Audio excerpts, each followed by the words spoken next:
लोकसभा चुनाव से पहले कांग्रेस ने संगठन में बड़ा फेरबदल किया है। राजस्थान में कांग्रेस के दिग्गज नेता सचिन पायलट को छत्तीसगढ़ का प्रभारी बनाया गया है। कांग्रेस अध्यक्ष मल्लिकार्जुन खड़गे की इस कोशिश को लोकसभा चुनाव में जीत की रणनीति से जोड़कर देखा जा रहा है। लोकसभा चुनाव से पहले कांग्रेस में बड़ा फेरबदल, सचिन पायलट को छत्तीसगढ़ प्रभारी की जिम्मेदारी, नेशनल अलायंस कमेटी का हिस्सा बने अशोक गहलोत। 3 राज्यों में करारी हार के बाद कांग्रेस जीत की रणनीति पर काम कर रही है। ऐसे में लोकसभा चुनाव से पहले कांग्रेस आला कमान ने संगठन में बड़ा फेरबदल किया है। कई राज्यों के प्रभारी बदल दिए गए हैं। बात राजस्थान की, जहां कांग्रेस ने सचिन पायलट को जयपुर टू रायपुर शिफ्ट कर दिया है।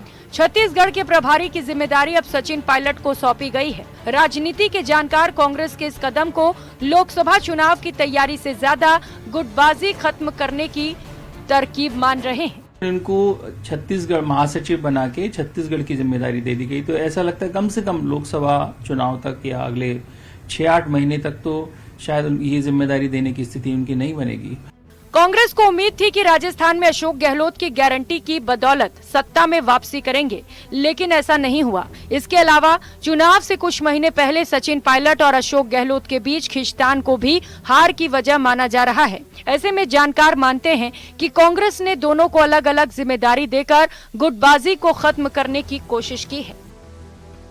दूसरी तरफ जो यहाँ के सबसे मुख्य नेता हैं अशोक गहलोत, भूतपूर्व मुख्यमंत्री, उनको एक ऐसी कोऑर्डिनेशन कमेटी का हिस्सा बना दिया जो इंडिया गठबंधन की जो पार्टनर पार्टीज हैं उनके साथ बातचीत के लिए जो एक कमेटी बनाई है उसका हिस्सा बना दिया है। वो खैर एक तरह से ठीक भी होता है, क्योंकि मुख्यमंत्री के नाते वो देश भर के सारे और मुख्यमंत्रियों से मिले रहे हैं, और ज्यादातर जो क्षेत्रीय पार्टी हैं उनके नेता और मुख्यमंत्री एक ही लोग होते हैं, तो ये एक केमिस्ट्री की बात बनती है। गहलोत साहब एक अनुभवी लीडर हैं जिन्होंने कर्नाटक में बहुत बीजेपी को बहुत बड़ी टक्कर देके उनके हाथ से सरकार निकाल ली थी पिछली बार।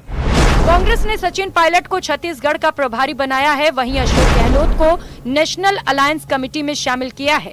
ऐसे में सियासी गलियारों में इस बात की चर्चा है कि कांग्रेस ने दोनों को अलग अलग जिम्मेदारी देकर नए विकल्प की तलाश शुरू कर दी है। यानी नेता प्रतिपक्ष और कांग्रेस प्रदेश अध्यक्ष की रेस से अब दोनों ही बाहर माने जा रहे हैं। केंद्रीय नेतृत्व ने राजस्थान कांग्रेस प्रभारी के रूप में सुखजिंदर सिंह रंधावा के कामकाज को संतोषजनक मानते हुए जिम्मेदारियों को बरकरार रखा है। सचिन पायलट को छत्तीसगढ़ कांग्रेस का प्रभारी बनाने के साथ साथ पंजाब कांग्रेस प्रभार से हरीश चौधरी को मुक्त करने से राजस्थान कांग्रेस में नई सुगबुगाहट शुरू हो गई है। गांधी परिवार के निकट माने जाने वाले हरीश चौधरी को राजस्थान कांग्रेस में महत्वपूर्ण जिम्मेदारियां मिलने की चर्चाएं बल पकड़ने लगी हैं। राजनीतिक गलियारों में इस बात को लेकर चर्चा है कि राजस्थान कांग्रेस में इस वक्त विधानसभा में नेता प्रतिपक्ष को लेकर लड़ाई चल रही है। ऐसे में अब अशोक गहलोत और सचिन पायलट को राष्ट्रीय स्तर पर जिम्मेदारी मिलने का मतलब है कि इन दोनों में से किसी भी नेता को प्रतिपक्ष नहीं बनाया जाएगा। सियासी जानकारों का मानना है कि कांग्रेस ने 2024 के आम चुनाव को देखते हुए अपने दोनों नेताओं को राजस्थान के बाहर एडजस्ट कर दिया है, ताकि न रहेगा बांस न बजेगी बांसुरी। Bureau report, news 18 Rajasthan. और इस बीच एक दिल्ली से बड़ी खबर है। राम मंदिर को लेकर बीजेपी का बड़ा प्लान, लोगों को रामलला के दर्शन कराएगी बीजेपी। आपको बता दें, सभी लोकसभा सीटों के लोगों को कराएगी दर्शन। सभी लोकसभा सीटों से 2 से 5 हजार लोगों को रामलला के दर्शन करवाएगी और 24 जनवरी से शुरू करेगी अभियान। करीब 3 महीने तक यह अभियान चलेगा। तो ये बड़ी खबर है, बीजेपी का ये एक बड़ा प्लान है, क्योंकि 22 जनवरी को रामलला अपनी जगह पर विराजमान हो जाएंगे और भव्य कार्यक्रम 22 जनवरी का रहेगा।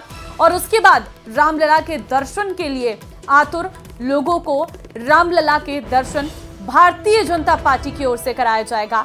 सभी लोकसभा से 2 से 5 हजार लोग जो है रामलला के दर्शन करने पहुंचेंगे। 24 जनवरी से यह अभियान शुरू होगा, 3 महीने तक ये अभियान चलेगा। तो ये एक बड़ा प्लान जो है वो भारतीय जनता पार्टी का है। राम मंदिर को लेकर ये एक बीजेपी का बड़ा प्लान। और बीकानेर के श्री डूंगरगढ़ से बड़ी खबर आपको देंगे। गला दबाकर हत्या का मामला सामने आया है। मृतक के परिजनों पुलिस में नहीं बनी सहमति। तीसरे दिन भी मृतक का शव मोर्चरी में रखा है। आरोपियों की गिरफ्तारी नहीं होने तक शव लेने से इनकार। तमाम अधिकारियों ने परिवार से समझाइश की है। सेरुणा थाना क्षेत्र के देरासर गांव की ठाणी का ये पूरा मामला। महेंद्र भादु की गला दबाकर अज्ञात लोगों ने हत्या की थी। तो ये बड़ी खबर आपको दे रहे हैं, गला दबाकर हत्या का ये पूरा मामला सामने आया है। महेंद्र भादु की गला दबाकर अज्ञात लोगों ने हत्या की थी। ये बड़ी अपडेट इस वक्त आपको दे रही है। मृतक के परिजनों पुलिस में सहमति नहीं बनी है। गला दबाकर हत्या का ये पूरा मामला। तीसरे दिन भी मृतक का शव मोर्चरी में रखा है।